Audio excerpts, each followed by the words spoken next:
안녕하세요, 부자이커입니다. 자, 오늘 경매에서 여러분들이 가장 경쟁이 많을 수밖에 없는 구조는 왜 그러냐면 일단은 대중화가 됐죠. 그렇기 때문에 대중화가 됐기 때문에 너무나 누구나 쉽게 부동산 시장에 들어올 수 있다는 거죠. 그럼 서울에 아파트 가격이 상승한다고 하는데 그럼 서울 아파트는 지금 어떻게 얼마나 많은 사람들이 관심을 가지고 입찰 들어가는지 한번 보겠습니다. 이 물건 같은 경우는 지금 여러 명이 입찰을 했습니다. 여기 보면 한 명이 입찰을 해서 미납을 했고요. 두 명이 입찰해서 미납을 했습니다. 그리고 이 처음에 18억에 입찰을 해서 미납을 했기 때문에 아쉽게도 1억 8천만 원에 대한 보증금을 지금 법원에 귀속되어 있어요. 귀속이라는 건 거기에 들어가 있습니다. 그리고 이게 끝나면 이 1억 8천만 원을 이제 이 낙찰 받으신 분은 잃어버리는 안타까운 상황인 거죠. 그리고 두 번째는 지금 14억 9천에 입찰 들어갔잖아요. 이때 보증금이 2배였어요. 자, 왜 이거를 미납했을까? 라는 거를 여러분들이 보는 것, 그리고 분석할 수 있는 것, 이게 저는 여러분들이 경매를 공부하고 결국은 돈을 벌 수 있는 포인트라고 생각을 합니다. 자, 이거 보면 특별하게 뭐가 없어요. 이 아파트 같은 경우는 지금 서울 성동구에 있는 아파트이고요. 804호에 있는 아파트입니다. 그리고 건물 면적은 25평이기 때문에 이거는 여러분들 실제 살 수 있는 면적이에요. 요거는 여러분들 흔히 하는 32평, 33평 기준 아파트라고 생각하시면 됩니다. 자, 그러면 어떤 문제가 있길래 이럴까라고 한번 권리 분석을 해보겠습니다. 2017년 4월 24일이라는 근저당이 있잖아요. 이게 이 부동산에 있는 모든 권리를 없애주는 기준이 된다라고 생각하시면 됩니다. 그리고 2017년 4월 24일보다 먼저 거기에 살고 있는 사람이 있는지 뒤에 살고 있는 사람이 있는지를 찾는 것, 이게 권리 분석입니다.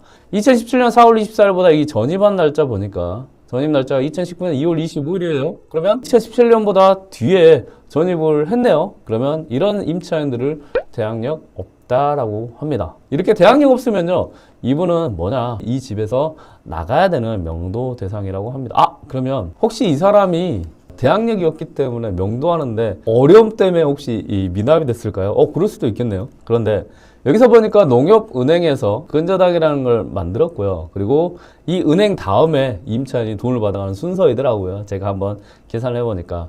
농협은행에서는 얼마를 달라고 했냐? 4억 정도를 달라고 했어요. 근데 이 물건은 얼마짜리예요?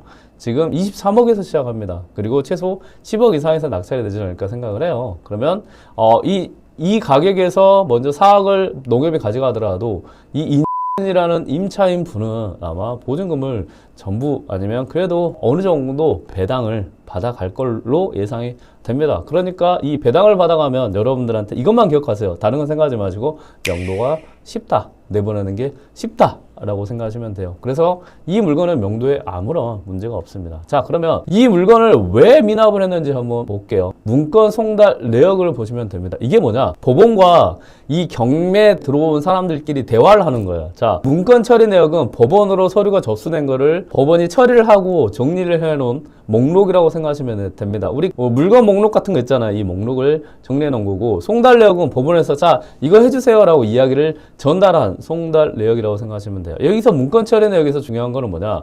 낙찰자가 무언가를 했는지 보는 거예요. 낙찰자가 누구죠? 최고가, 법원에서 가장 높은 가격으로 산 사람, 최고가 매수인을 낙찰자라고 합니다. 그러면 낙찰자가 어디 있냐라고 하면 여기서 여러분들이 이걸 보시면 돼요. 이거를 쭉 한번 이렇게 그냥 줄을 그으면 여기가 뭐냐? 누가예요, 누가. 그리고 여기서 무엇을 이에요. 자, 여기서 보면 승계인이 뭘 했어요? 열람일 복사 신청했고요. 그 다음에 여기 보면 채권자가 뭘 했어요? 주소 송달 변경 신고서 제출한 거예요. 이게 여러분들이 이 재매각 물건에서 정보를 얻을 때 봐야 되는 문건 송달료를 보는 그런 기초 요령이라고 생각하시면 됩니다. 이 물건이 이제 낙찰받은 시점을 한번 보겠습니다. 낙찰받은 시점을 보니까 2023년 8월 14일에 한번 받았고요. 2024년 4월 29일에 한번 받았네요. 그러면 8월 14일에 받은 사람이 무언가를 했는지 한번 보겠습니다.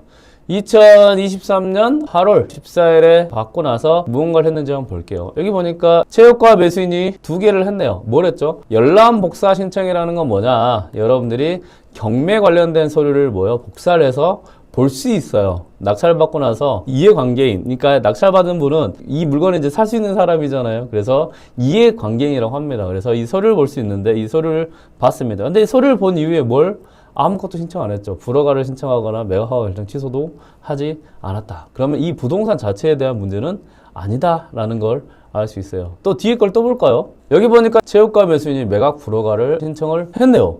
그리고 항고장도 신청을 했네요. 그러면 이때 이 부동산에서 여러분들이 하나를 더 꼼꼼하게 봐줘야 됩니다. 한번 볼게요.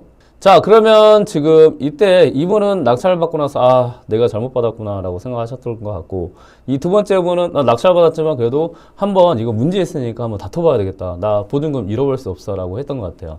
그 내역이 어디에 있냐? 이 유료 경매제 같은 경우는 보통 이 참고사항에 많이 있습니다. 이 참고사항 한번 볼까요? 참고사항 보니까 이 성수의 재개발 정비조합이라는 게 있는데요. 여기에서 물건이 나왔고, 이 물건 같은 경우는 재개발 물건인 걸로 보여요. 그리고 이 재개발은 중요한 거는 헌집이 뭘로 바뀌는 거죠? 그렇죠?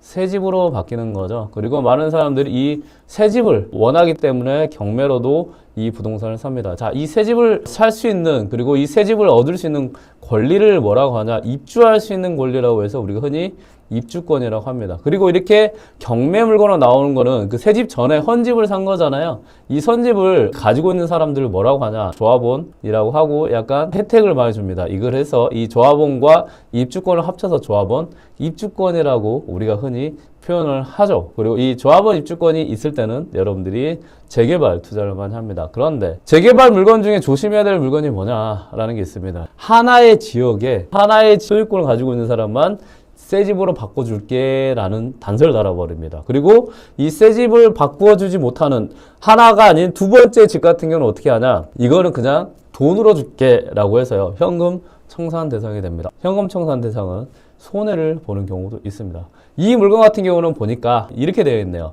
소유권이 있는데 여러 명이 가지고 있는 거예요. 그래서 한 명만 지금 새 집 받을 수 있어요. 조합원이라고 되어 있죠. 조합원 입주권을 받을 수 있어요. 그렇기 때문에 이 물건은 현금 청산 대상이 될 수 있어요 라고 했기 때문에 이분들이 포기를 한 것으로 보입니다. 그래서 이 물건은 안타깝지만 새 집이 나올 수 없는 조건이기 때문에 포기했다라는 미납된 이유가 나왔습니다. 다만 여기서 투자 포인트 하나 뭐냐?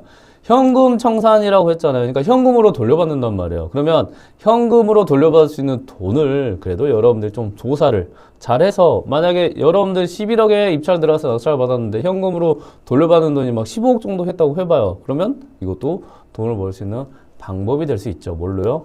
경매 투자라는 거죠. 그래서 여러분들이 경매라는 거는 알면 알수록, 많이 할수록 돈이 되는 곳이다 라고 생각하시면 됩니다. 자, 이 물건에 대한 정리를 하면 서울 성동구에 있는 물건이긴 하지만 재개발 지역 안에 있는 물건이고, 다만 여기는 하나의 집주인만 조합원이 되고, 그리고 소유권에 대한 부분만 새 집으로 바뀌는 거지만, 이 물건 같은 경우는 그분이 집을 한 채, 두 채, 세 채 이렇게 가지고 있어가지고 나머지 두세 채 같은 경우는 돈으로 돌려받는 현금 청산 대상이 됐고, 이 물건이 돈으로 돌려받을 수 있는 물건이기 때문에 이 물건에 대해서 새 집으로 받으려는 분들이 미납을 하고 안 샀다라고 생각하시면 됩니다. 다만 현금 청산으로 돌려받을 수 있는 돈이 얼마인지만 잘 한다고 하면 여러분들이 또 투자의 기회가 된다라고 생각하시면 될 것 같아요.